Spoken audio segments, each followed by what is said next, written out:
After he explains to him, you are president of the United States, not NATO. Don't talk about NATO.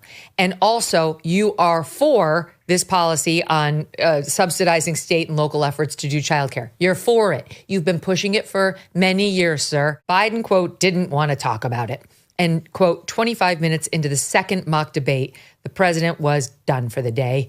I'm just too tired to continue, and I'm afraid of losing my voice. The president was fatigued, befuddled, and disengaged, writes Whipple.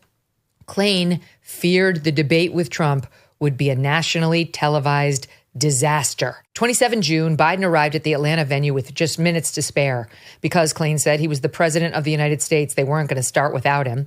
On stage for 2 hours and 6 minutes, Biden stumbled, stared, and mumbled.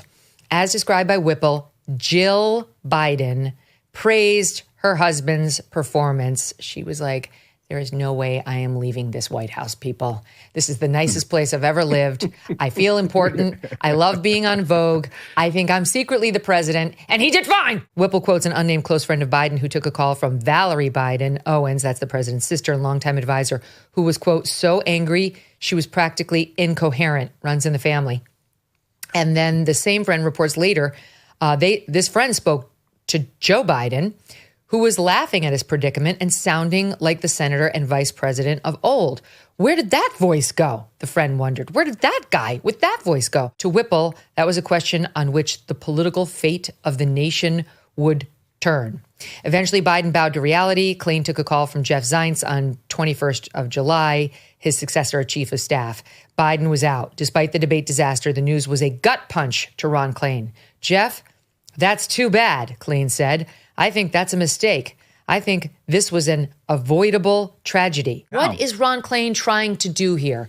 Go ahead, Matt. It's avoidable if your chief of staff, who is one of the only people in your inner circle, along with Dr. Jill for 2-3 years, if that chief of staff, instead of protecting, encasing the president of the United States in bubble wrap, says to people in 2021, it was not a surprise that suddenly came down from the heavens in the summer of 2024.